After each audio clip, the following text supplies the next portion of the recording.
بسم اللہ الرحمن الرحیم الحمد للہ رب العالمین والصلاة والسلام علی سید الانبیاء والمرسلین اما بعد اعوذ باللہ من الشیطان الرجیم بسم اللہ الرحمن الرحیم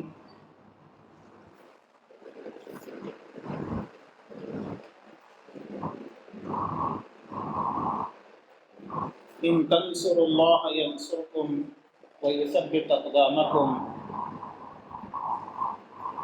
قال النبی صلی اللہ علیہ وسلم لا تقوم الساعة حتى يكون أسعد الناس بالدنيا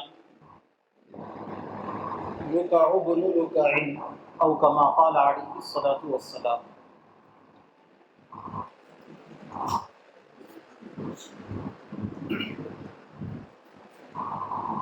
معزز سامعین اکرام، قابل قدر بزرگوں اور عزیز دینی بھائی،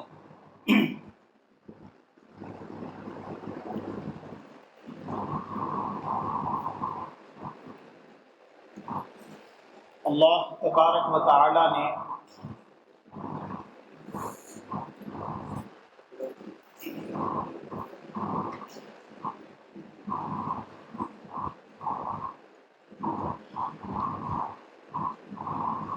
دو عالم بنائے، ایک عالم ہے عالم امر اور ایک عالم ہے عالم خلق، دنیا اور آخرت۔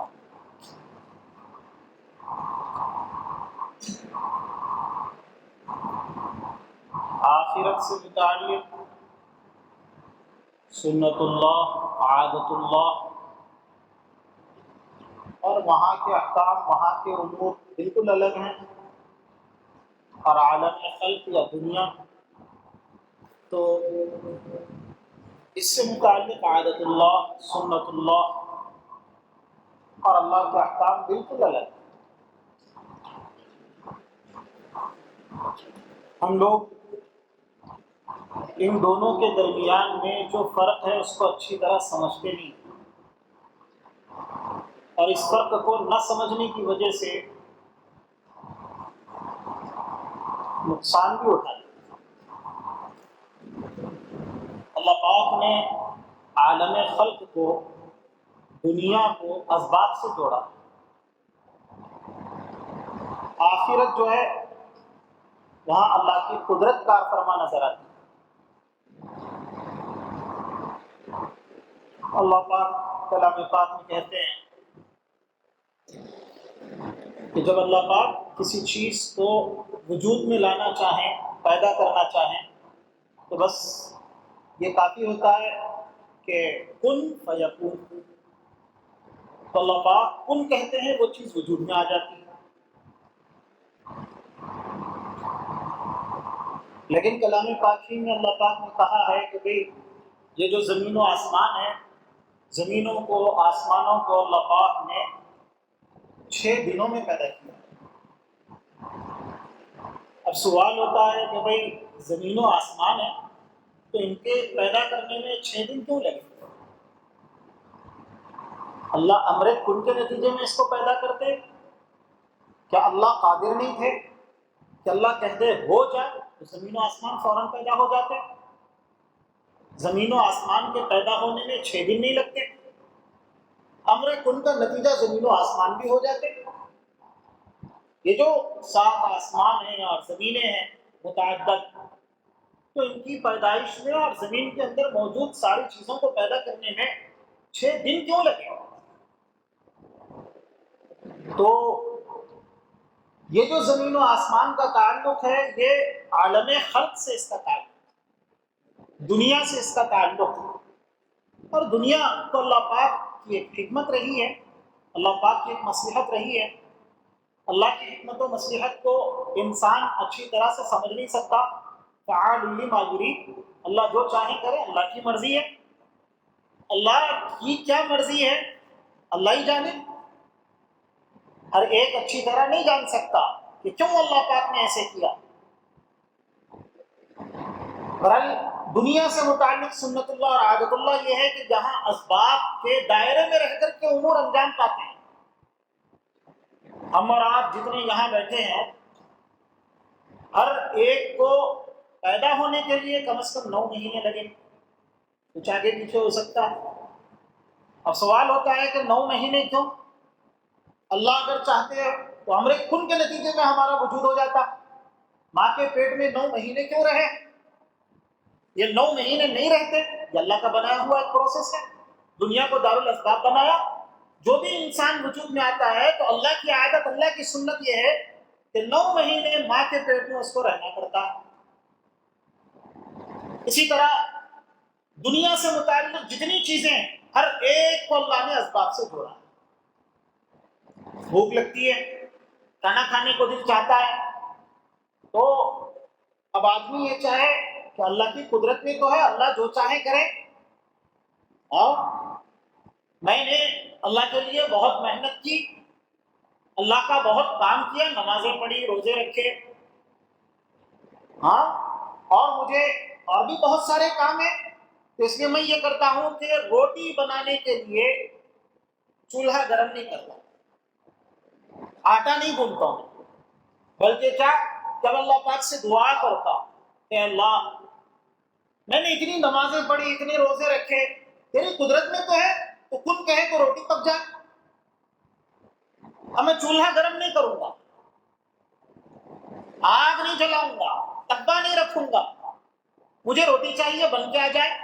اللہ قادر تو ہے، ایسی بات نہیں کہ اللہ قادر نہیں، لیکن اللہ نے دنیا کو اسباب سے جوڑا ہے۔ دنیا میں عادت اللہ، سنت اللہ یہ ہے، ہاں آخرت کی بات الگ ہے، وَلَكُمْ فِيهَا مَا تَشْتَهِي أَنفُسُكُمْ، کہ آخرت میں یہ والی بات ہے کہ تمہارا دل جو چاہے گا، دل میں آیا کہ میں فلانا پرندہ کھاؤں، تو پرندہ اڑتا ہوا بالکل کیا ہوگا کہ ڈش میں جیسی مرضی ویسے بن کے آ جائے گا۔ آپ چاہیں کہ بالکل میں کروی کھاؤں تو سالن بن کر کے آئے گا، آپ چاہیں گے کہ نہیں میں بنا ہوا کھاؤں تو بنا ہوا بن کر کے آئے گا، آٹومیٹک۔ اور آپ کے دل میں ابھی ارادہ ہو رہا ہے، ما تشتہی انفسکم، دل میں چاہت آ گئی تو چاہت کے آتے ہی فوراً وہ چیز وجود میں آ جائے۔ آخرت کے معاملات بالکل الگ ہیں۔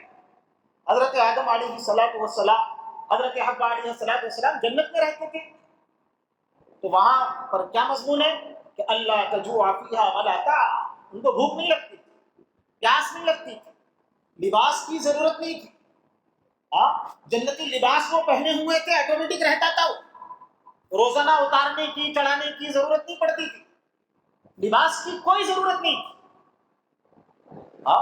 اور جو کچھ تھا وہاں کوئی ضرورت نہیں تھی، عیش تھا، عیش، جنت جگہ ہے عیش کی، موج مستی کی، وہاں ضرورت نہیں ہوتی، نہیں کھائیں گے تو مرنے کا اندیشہ لگا ہوا، بھوک کی وجہ سے جان جانے کا خطرہ، یہ خطرات جنت میں نہیں ہوتے۔ جنت میں من چاہی چیزیں ملا کرتی، تو یہ آخرت میں امر کن کے نتیجے میں سب کچھ ہوتا ہے۔ جنت بنی امر کن کے نتیجے میں، جہنم بنی امر کن کے نتیجے میں، لیکن دنیا میں جو کچھ وجود میں آتا ہے تو دنیا کے اندر اللہ پاک نے اسباب کا پردہ ڈالا ہوا ہے۔ اگر اللہ پاک یہاں بھی اپنی قدرت کا ہر طریقے سے اظہار کرے تو پھر دنیا دارالامتحان نہیں رہتی، آزمائش کی جگہ نہیں رہتی، پھر کوئی اللہ کی بڑائی کو مانے بغیر نہیں رہتا۔ وہ اصل حکمت اور اصل مصلحت تو اللہ جانے، اللہ نے ایسا کیوں کیا ہے۔ اور 9 مہینے لگتے ہیں، تو اب آپ کہیں کہ 9 مہینے کیوں، 1 مہینہ کیوں نہیں، 2 مہینے کیوں نہیں؟ یہ نیچرل پروسیس اللہ نے رکھا ہے۔ کوئی جانور جلدی پیدا ہوتا ہے، کسی کی مدت زیادہ ہے، یہ نیچرل جو چیزیں ہیں یہ اللہ کی مرضی ہے۔ تو یہ ہے کہ بھئی دنیا کو اللہ نے اسباب کے نتیجے میں پیدا کیا، اسی لیے کیا تھا کہ جناب نبی کریم حضرت محمد مصطفیٰ صلی اللہ علیہ وسلم جب نبی آخر الزماں بن کر کے آ گئے تو آنے کے بعد لوگوں کو بہت بڑا تعجب ہوتا تھا، لوگ یہ کہتے تھے قال هذا الرسول يأكل الطعام، اس رسول کو کیا ہو گیا کہ یہ بھی ہماری طرح کھاتا پیتا ہے، یہ بھی بازاروں میں چلتا ہے. تو جناب نبی کریم حضرت محمد مصطفیٰ صلی اللہ علیہ وسلم بعد از خدا بزرگ، تو یہ قصہ مختصر، اتنے اونچے مقام پہ ہونے کے باوجود سنت اللہ عادت اللہ سے وہ بھی اس دائرے سے باہر نہیں تھے. اللہ کے نبی کے لیے بھی، اللہ کے نبی کو بھی بھوک لگتی، اللہ کے نبی بھی کھایا کرتے، اللہ کے نبی بھی پیا کرتے تھے. ہم لوگ واقعات میں پڑھتے ہیں کہ ایک صحابی آئے، بھوک کی وجہ سے ایک پتھر رکھا ہوا تھا، اللہ کے نبی کے پاس آ کے کہنے لگے کہ اللہ کے نبی بھوک سے اتنا برا حال ہے کہ میرے پیٹ میں ایک پتھر باندھا ہوا ہے. اللہ کے نبی نے اپنا پیٹ کھول کے دکھایا، بتایا کہ دیکھو مجھے اتنی بھوک لگی ہے کہ میں دو پتھر کیا کیا باندھا ہوا. اللہ کے نبی کو بھی بھوک لگتی تھی. یہ جو اللہ پاک نے دنیا کو دار الاسباب بنایا تو یہاں پر ساری چیزیں اسی طرح ہو کر کے گزرتی ہیں. اللہ کے نبی محمد مصطفیٰ صلی اللہ علیہ وسلم کو حق کا بول بالا کرنے کے لیے ایک انتہا مشقتیں برداشت کرنی پڑی. اللہ اگر چاہتے تو اللہ کے نبی کا ایک بال بھی بھیگا نہیں، کوئی کچھ کر ہی نہیں سکتا اللہ کے نبی کے خلاف. لیکن اللہ کے نبی کا خون بہا، اللہ کے نبی نے کہ اوپر ظلم و ستم کے پہاڑ توڑے گئے، کیسی کیسی مشقتیں، اور کیا کچھ اللہ کے نبی نے برداشت کیا. کہ دنیا دارالامتحان ہے، اور اللہ چاہتے یہ ہیں کہ دیکھو حق کے لیے محنت کرو گے تو حق کا غلبہ، اگر حق کے لیے محنت نہیں کرو گے، یہاں دنیا کے اندر ساری چیزیں دنیا کے اصول سے چلا کرتی ہیں. اِنَّا هَدَيْنَاهُ السَّبِيلَ إِمَّا شَاكِرًا وَإِمَّا كَفُورًا. اللہ پاک نے دونوں راستے دکھا دیے، جو جس راستے پر چلنا چاہے چلے، اور کوشش کرے، محنت کر کے کوشش کر کے اپنے راستے کا خود انتخاب کرے.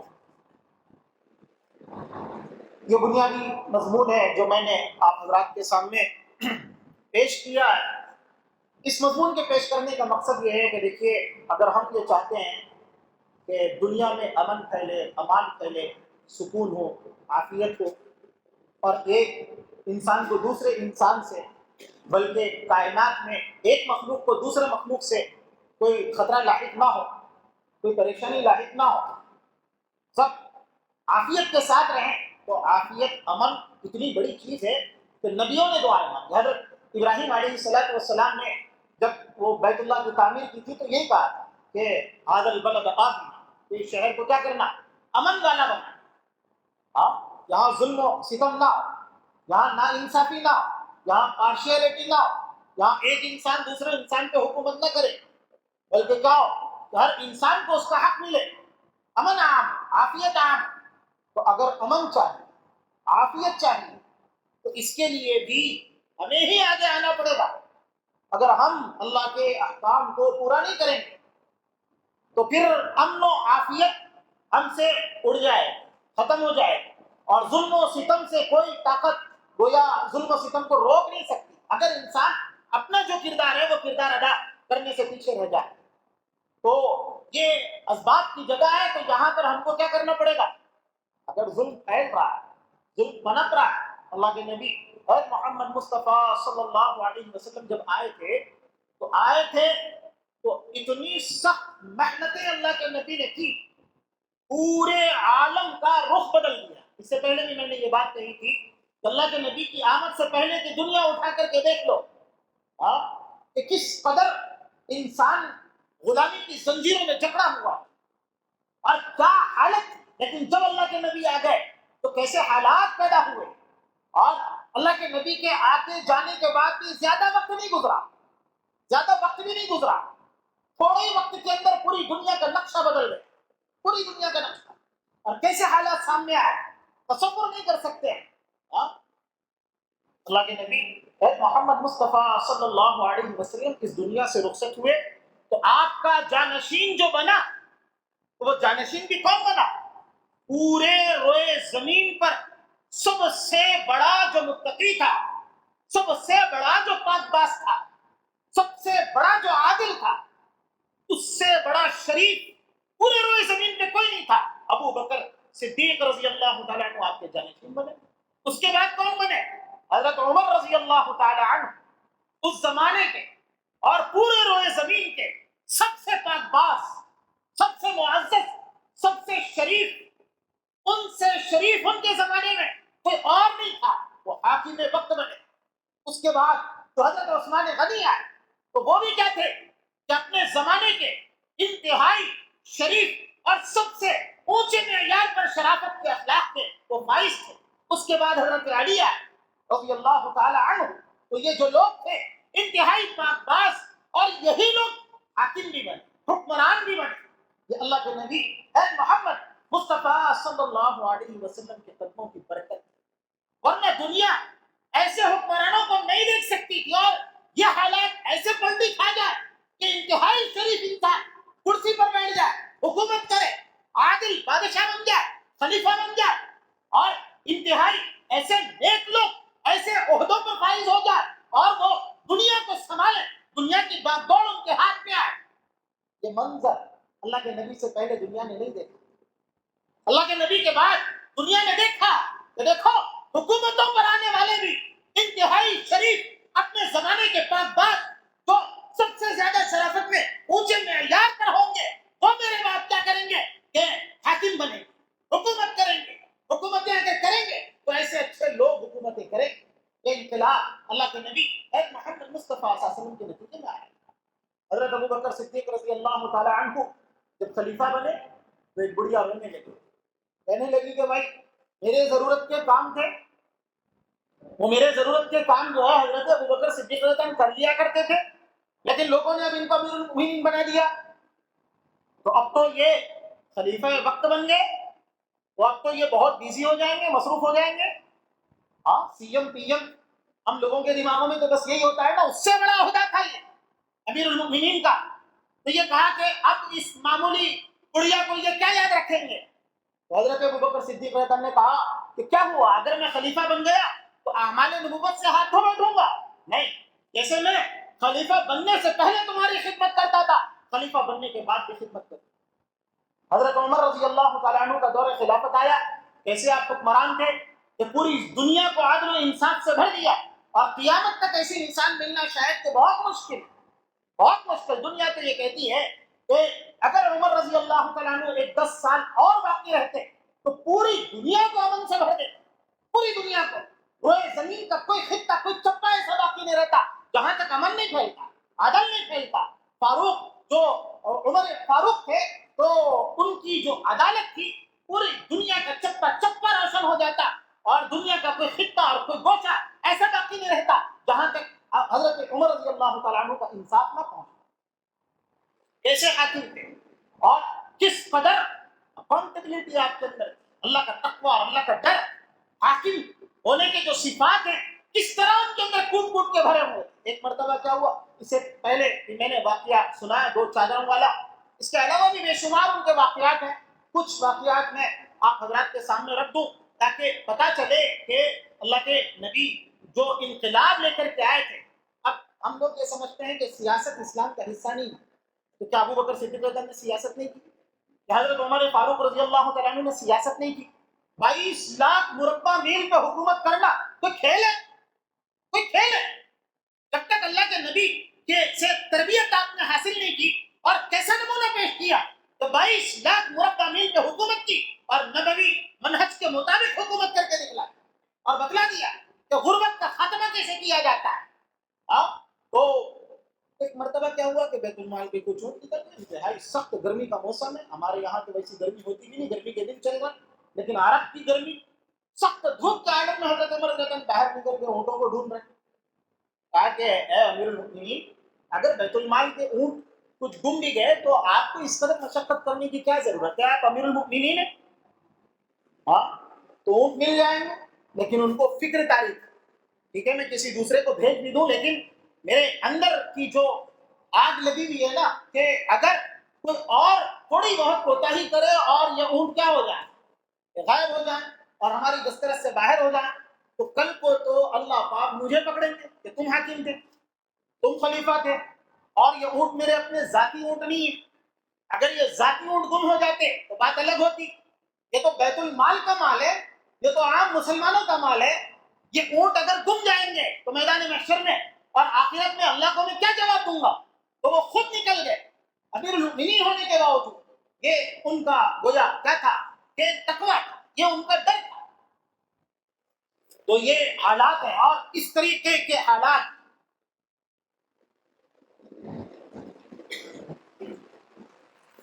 ایک مرتبہ کیا ہوا کہ ایک مسلم بادشاہ، اللہ کے نبی نے بھی کہا تھا کہ دیکھو میرے بعد کیا آئے گی، بادشاہت آئے گی، اللہ کے نبی نے پوری خبریں دی۔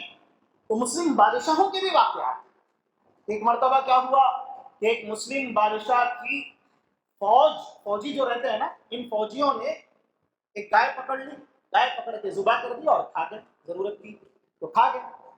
تو اب وہ گائے تھی ایک بڑھیا کی، بڑھیا کو پتا چلا، تو اب اس نے کیا کیا کہ بھئی معاملہ کرنا شروع کیا اور یہ کہا کہ میں کیا کروں؟ تو لوگوں نے کہا کہ دیکھ بادشاہ کا گزر اسکول سے ہونے والا ہے، اسکول پہ کھڑی ہو جا، کھڑی ہو کر کے اپنا مقدمہ پیش کر، بادشاہ تو مسلمان ہے، عادل ہے، انصاف پرور ہے، وہ تیری کیا کرے گا کہ بات سنے گا۔ تو اب وہ بڑھیا کیا ہو گئی کہ پل پہ کھڑی ہو گئی، بادشاہ کی سواری جب گزر رہی تھی وہاں سے، تو اس نے کیا کیا کہ بادشاہ کی نکیل پکڑ لی اور کہنے لگی کہ اے بادشاہ، تو اس پل پہ میرا فیصلہ کرے گا یا پھر تیرا فیصلہ پل صراط پر؟ تو بادشاہ فوراً سمجھ گیا اور کہنے لگا، اکاؤنٹیبلٹی تھی، وہ اللہ کا تقویٰ اور اللہ کا ڈر تھا، تو فوراً کہنے لگا کہ بھائی اللہ کے یہاں تو میں پاک و صاف ہو کر کے جانا چاہتا ہوں، وہاں میں فیصلہ نہیں چاہتا، بتا تیرا مقدمہ کیا ہے، تیرا فیصلہ میں یہی کروں۔ تو اس بڑھیا نے کہا کہ میری ایک گائے تھی جس کے دودھ سے میں اپنا گزر بسر کیا کرتی تھی، اپنے بچوں کو پالا کرتی تھی، تمہارے فوجیوں نے اس کو کاٹ کر کے کھا گئے، اب مجھے بتائیے کہ ان کو کیا حق پہنچتا تھا میری گائے کے کھانے کا، اور اب میرا گزر بسر کیسے ہوتا؟ ہاں اب اس کا فیصلہ آپ کو کرنا ہے۔ تو آپ کے فوجیوں نے کیا کیا کہ اس کو کاٹ کے کھایا، تو بادشاہ نے فوراً اس کے لیے بہت کچھ گایوں کا انتظام کیا، اور اس طریقے سے یہ اس طرح کے بے شمار واقعات ہم کو ملتے ہیں تاریخ کے اندر۔ حضرت عمر ابن عبدالعزیز رحمۃ اللہ علیہ کا نام کس نے نہیں سنا ہوگا؟ ہاں، ان کے خسر تھے خلیفہ عبد الملک، ان کا جب انتقال ہوا تو انہوں نے کیا کیا کہ ایک وصیت لکھی، لکھ کر کے لوگوں سے کہا کہ دیکھو جامع مسجد میں جمعہ کے دن میری وفات کے بعد اس چٹھی کو کھول کر کے سب کے سامنے اعلان کرنا اور سب کے سامنے میری یہ چٹھی پڑھنا، میری یہ وصیت پڑھنا۔ تو اسی طرح کیا گیا۔ ہاں، تو جمعہ کے دن جب سارے لوگ جمع تھے، خلیفہ کا انتقال ہو گیا، انتقال کے بعد جب جمعہ آیا تو جمعہ کے دن جامع مسجد میں سب کے سامنے ان کی وصیت پڑھی گئی، تو اس میں انہوں نے لکھا تھا کہ میرے انتقال کے بعد اب باغ دوڑ جو سنبھالیں گے اور خلافت جو دی جائے گی تو وہ عمر ابن عبدالعزیز، اپنے داماد کے نام انہوں نے لکھا ہے۔ حضرت عمر ابن عبدالعزیز جامع مسجد میں موجود تھے، جیسے انہوں نے یہ وصیت سنی تو ایسا عالم طاری ہو گیا، بے ہوش ہو کر کے گر گئے، بے ہوش ہو کے گر گئے۔ یہ اکاؤنٹیبلٹی ہے، یہ تقویٰ ہے، اور ایسے عیش و تنعم میں پلنے والے جوان تھے کہ تصور نہیں کر سکتے، جس راستے سے گزر جاتے تھے بس ان کی مہک جو وہ خوشبو لگاتے تھے اس کو دیکھ کر کے لوگ، اور ان کے چال چلن کی نقل نوجوان لڑکیاں کیا کرتی تھی، ایسی گویا تناؤ میں پلے ہوئے، اور گویا جو بڑے بڑے اموی بادشاہ تھے تو ان کے گھرانے کے لوگ تھے سب، تو ایسے تناؤ میں پلے ہوئے، تو انہوں نے جب سنا تو سنتے ہی وہ اپنے آپ کو خلیفہ کی مسلک پہ تصور کرتے ہوئے ہوش ہو گئے، تو کہنے لگے کہ میں اور خلیفہ۔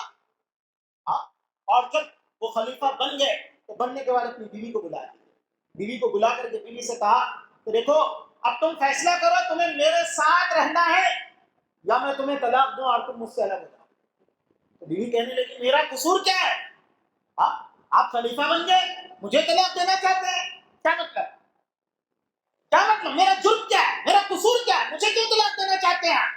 تو کہا کہ دیکھو تمہارے باپ نے تمہیں جو یہ زیور دیے ہیں یہ بیت المال کے مال سے دیے ہیں، یہ لوگوں کا مال ہے جو تمہارے باپ نے تم کو دیے، اگر تم میرے ساتھ رہنا چاہتی ہو تو یہ سارے کنگن اور یہ سارے زیور نکالو، نکال کر کے بیت المال میں جمع کرو، ورنہ طلاق کے لیے تیار رہو۔ میں اگر خلیفہ بنوں گا تو میں تو یہ کام کرواؤں گا، اگر میں یہ کام نہیں کروا سکتا تو تمہیں اپنے نکاح سے کیا کر دوں گا؟ نکال دوں گا۔ اب فیصلہ تم کرو، تمہیں میرے ساتھ رہنا ہے یا نہیں رہنا؟ تو اب وہ خاتون کی خاتون تھی، اور جو خلیفہ بنایا تھا تو ان کے باپ نے بنایا تھا حضرت فاطمہ کے، فاطمہ بنت عبد الملک جو حضرت عمر بن عبد العزیز رحمۃ اللہ علیہ کی بیوی تھی. انہوں نے بہت زبردست طریقے کی وفاداری کا ثبوت دیا اور کہا کہ میں ساری دنیا کو لات مارتی ہوں اور میں صرف دنیا میں آپ کے ساتھ نہیں بلکہ آپ کے ساتھ تو آخرت میں بھی رہنا چاہتی ہوں. آپ جو کہیں گے جیسے کہیں گے ویسے ہوگا. اور سارے زیورات اٹھا کر کے کیا کرتی ہے؟ جمع کر دیے بیت المال کے اندر. یہ سیاست ہوتی ہے، یہ پولیٹکس ہوتی ہے. ہاں. اور حضرت عمر ابن عبد العزیز رحمۃ اللہ علیہ کے جو لڑکے تھے، جو بیٹے تھے، عید کا موقع آیا تو بیوی بیٹوں کی وکالت کرتے ہوئے حضرت عمر ابن عبد العزیز کے پاس آئی، کہنے لگی کہ دیکھو آپ خلیفۃ المسلمین ہیں، بادشاہ وقت ہیں، تو لوگ بھی اچھے اچھے کپڑے پہنتے ہیں، آپ کے بچوں کے لیے اچھے کپڑے چاہیے. عید کا دن ہے، لوگ کیا کہیں گے کہ امیر المومنین کے بیٹے اور ان کے پاس پہننے کے لیے کپڑے نہیں.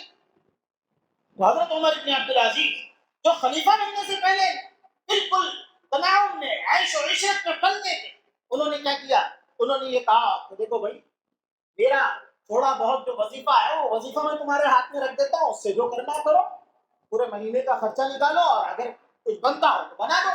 تو کہا کہ وہ تو ہمارے لیے بالکل کافی ہے، اس میں تو کوئی گنجائش نہیں، ہم اپنے بچوں کا. تو پھر کہا کہ پھر میں کیا کر سکتا؟ اب اگر میرے پاس ویسی استطاعت نہیں اور کچھ ہے نہیں تو اب میرے بچوں کو کیا کرنا پڑے گا کہ پرانے کپڑوں میں جو صاف ستھرے ہوں اسی میں عید کرنا پڑے گا.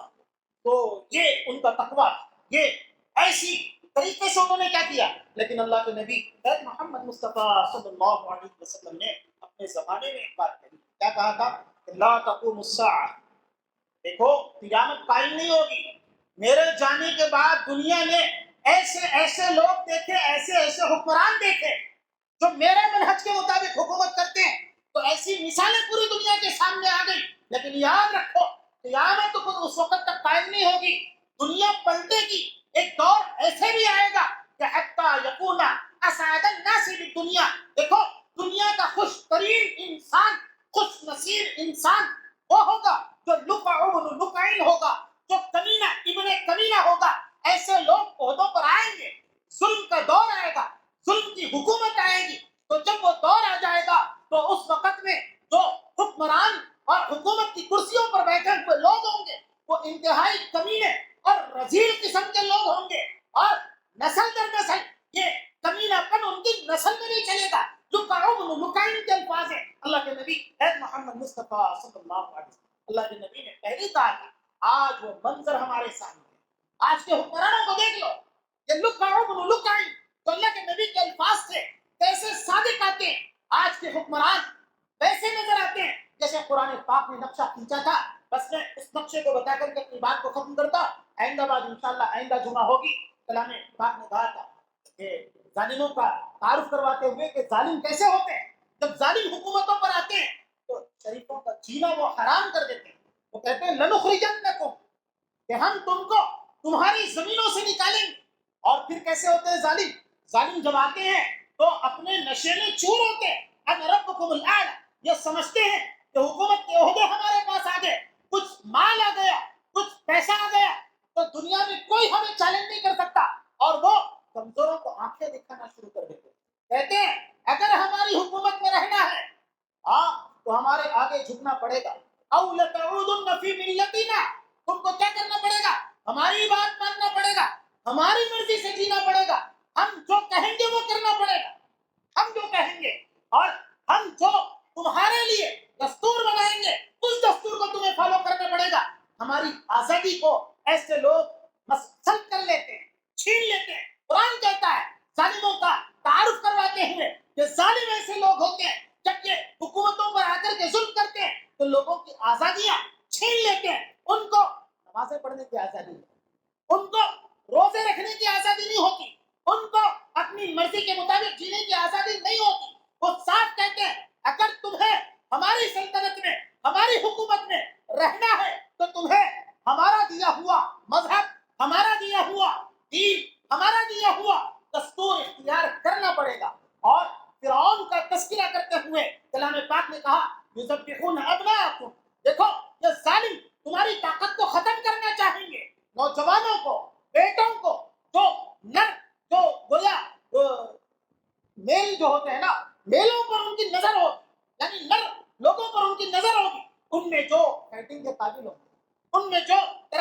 قابل ہوں گے ان کو ناکارہ بنانے کی پوری کوشش کریں. آج دیکھ لو کہ فرعون کیا کرتا تھا کہ لڑکوں کو ذبح کر دیا کرتا تھا، قتل کر دیا کرتا تھا. یذبحون ابناء. آج بالکل یہی کھیل ہے کہ ہمارے نوجوانوں کو ایسے طریقے سے جیلوں میں بند کیا جاتا ہے اور کیا کچھ نہیں کیا جاتا. اور یہ کہا تھا کہ وَيَسْتَحْيُونَ نِسَاءَهُمْ. ہماری عورتوں سے بہت پیار ہوتا ہے ظالم ہماری عورتوں کو ہم سے چھیننا چاہتے ہیں.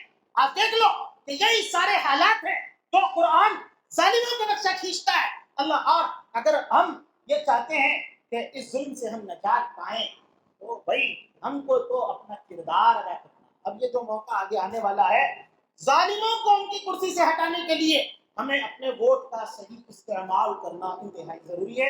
انشاءاللہ آگے کی بات آگے ہوگی. اللہ پاک کہنے سننے سے زیادہ عمل کی توفیق نصیب فرمائے. آمین. وآخر دعوانا